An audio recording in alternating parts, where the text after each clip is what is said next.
think it's time to finally put this thing back together. Let's get started. This is pretty much the worst video ever made. Napoleon, like anyone can even know that. Hello my friends, and welcome to Tom's Tinkering and Adventures. We're going to put this 2018 KTM 350 EXEW FY, whatever it is, back together. Okay, it's been a long time, and every time I look at this thing, I have a pit in my stomach. I'm not happy with this thing. I didn't put very many hours on it after I got it, and the oil pump failed. I'll put a link to that video showing me pulling the engine and taking it apart.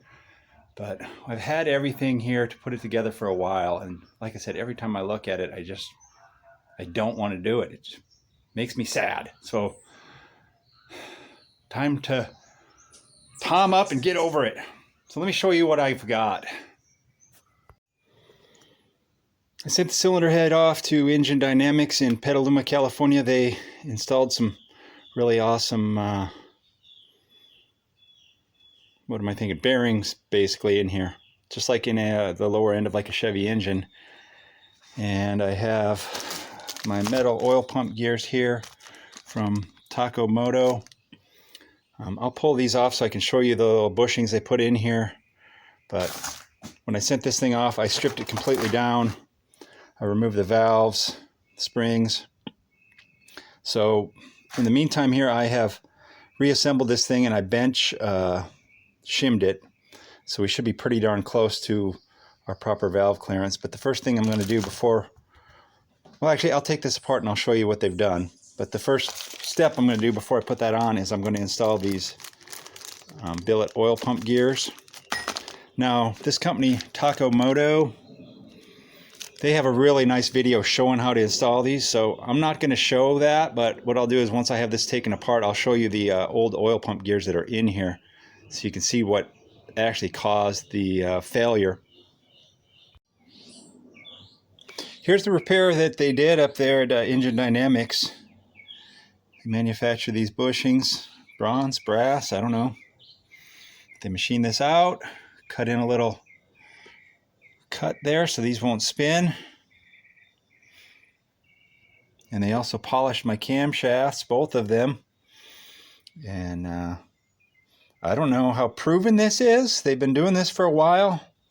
I couldn't find any information online of someone else who's had this done. So I'm just hoping that this is going to work. But I saved a lot of money doing this. I would have had to replace both camshafts. I would have had to replace the entire cylinder head. Let me see if I can find the invoice. $451.73. And just a bare cylinder head was going to be about $1,000. You probably wouldn't want to put your old valves back in, so you'd need 4 valves, you'd need 2 camshafts. So probably about a third of the cost to do this repair. But like I said, I don't know about longevity, so I guess that's what we're going to test. Anyway, I'm going to lightly put this back together so I don't lose everything, and then I'm going to take this off and I'll show you the old oil pump gears.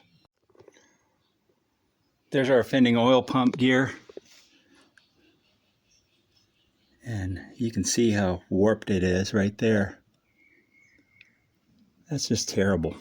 Terrible, terrible design, and look at how flexible it is.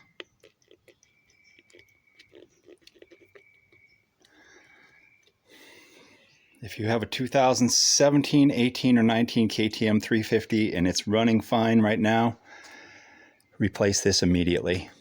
So there, I've got the video up. A YouTuber watching YouTube, yes sir.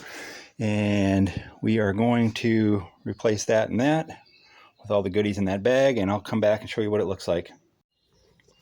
Those suckers are not going to be warping, that's for sure. Like I said, Takomoto, that's where I got these. I'm sure there's other ones, but they have a really nice video. Everything is installed. And by the way, you can do this on the bike. But I'm going to reassemble everything and get this side cover back on, and we'll be done with this part and then on to that part. as I'm assembling this engine, it's kind of like a weight is lifted off my back, but it also feels like I'm dragging a stone behind me because, you know, I'm obviously concerned if it's going to work. So, you know, even though I've been doing this a little while, I'm not an expert. I'm not afraid to try things, but, you know, that's the way it goes. So, everything is together under here.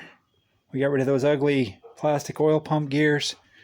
I've set the engine to top dead center, locked it in with that bolt there, and we're getting ready to put the cylinder head on. I've got my manual open here. I also love to print things out. I have a printer, so we're going to be put the cylinder head in place, mount the nuts with the washers, and tighten in a crisscross pattern. And then you have your tightening sequence here. This is important. Threads and washer oiled with engine oil. Let's see if we can get this magical moment on here. As you can see, I've got a wire around the cam chain. I've already fed that through the cam chain valley on the cylinder head. We're going to try our best to get this little fella right on here. I got my new gasket on here already. Okay. And what are we holding up on now? Probably the dowel pins. All right, I'm gonna get that thing set on there. I poured a little bit of engine oil in a cap from the oil. Get a Q-tip, lubricated up the threads, lubricate the washers, and then I'm gonna go through the torque sequence, and our cylinder head will be on. Cylinder head's all torqued up. I dropped the cams in, and there you can see the dots. Been using some good old assembly lubrication on everything here. Make sure everything gets lubed up. Don't forget this little fella right here. And then we're gonna lube up the cam tower, drop that on, and then I'm gonna just snug that up. And then we have to get the cam chain tensioner installed. Cams are installed, timed, everything has been torqued. Installed the cam chain tensioner, tensioned that up. Double check the valves. We are ready to install this engine into this chassis, and I'm feeling good. Feeling scared, feeling good.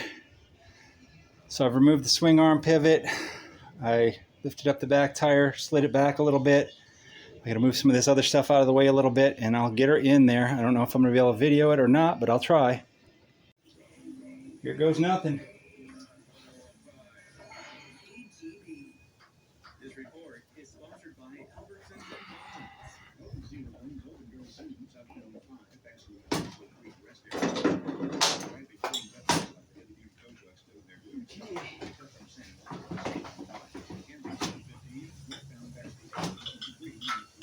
Oh, it's so lovely.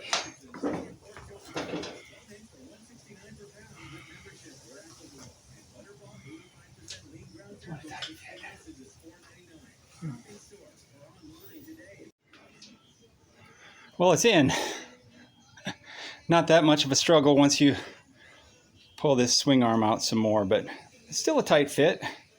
No doubt about it. So now I guess I'll go about looking up the torques on the engine mount bolts and start connecting things. I quit working on this thing last night, but I did get a bunch of stuff done. Got the cam cover installed, all the wiring hooked up, and I think routed close to where it's supposed to be. Got these side cover things on. What else did I do?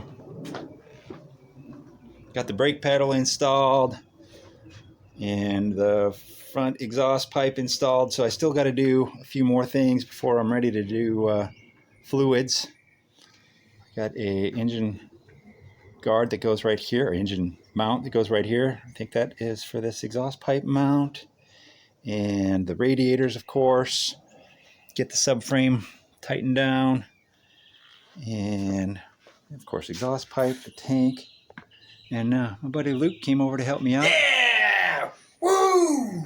He's got a Husqvarna over there. Yeah. A different color KTM, I guess.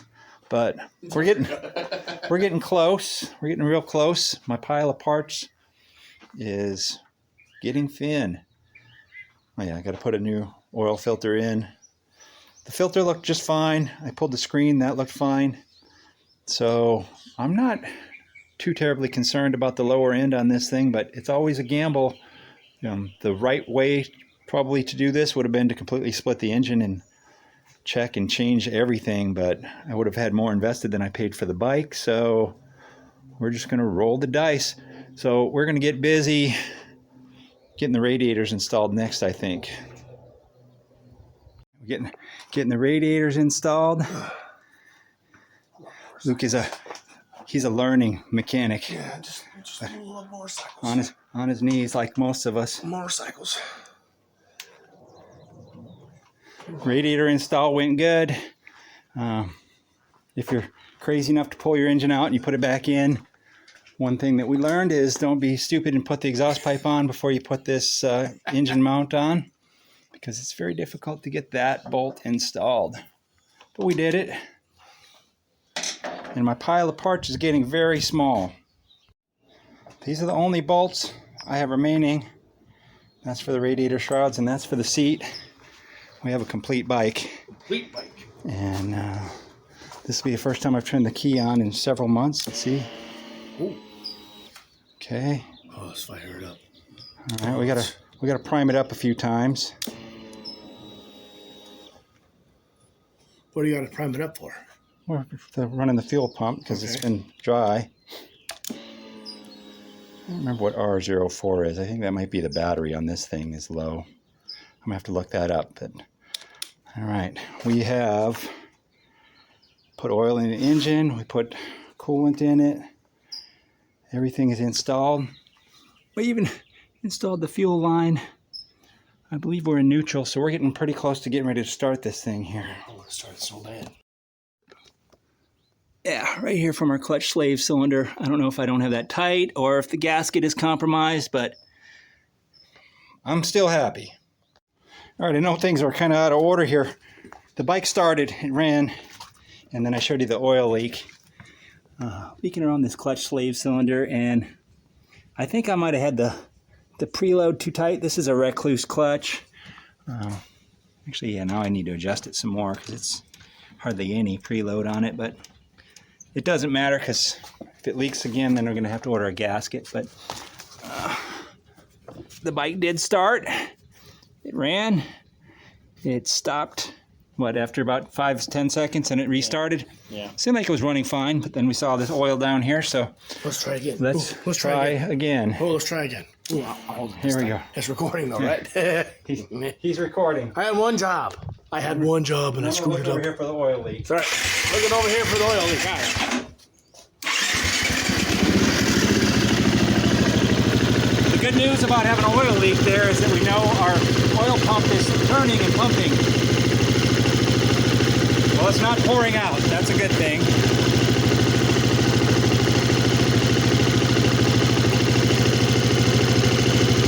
But it's still leaking. It is still leaking. Let's put it down. All right. That gasket is compromised, so... Gasket is compromised. But... I made it to spy. we got a running bike. I replaced the battery on the display, and we no longer have that R04 error on there anymore, so that's good. And I also have replaced the clutch gasket under here. No more leak there, but I do have a leak from the drain plug down here, so I got to just get a new crush washer for that. But other than that, the bike is done. It runs, it starts. So mission complete. 350 is back in business. The garage is pretty full right now. I got my son is visiting. We went on a 3-day ride. I didn't make a video of that, but maybe I'll put together a slideshow or something. We had a good time moto camping together, and once the company is out of here for a while, I will get the 350 out and actually do a test ride on it. But for now, it runs, it starts, it's mostly leak free. A little drip, like I said, from the drain plug, but that's okay. I do need to change the oil on this thing after I run it up a little bit anyway, do an initial oil change. But I'm happy it's back together and it's running. Thank you very much for joining me through this saga. It took me a long time to get this thing done because I felt beat down, but I feel a lot better having it back into one piece. Okay, if you are enjoying my videos, give me a thumbs up, leave a comment down below. If you're not already a subscriber, please consider doing so. Thank you very much for watching. Get out there and find your adventure. Adios.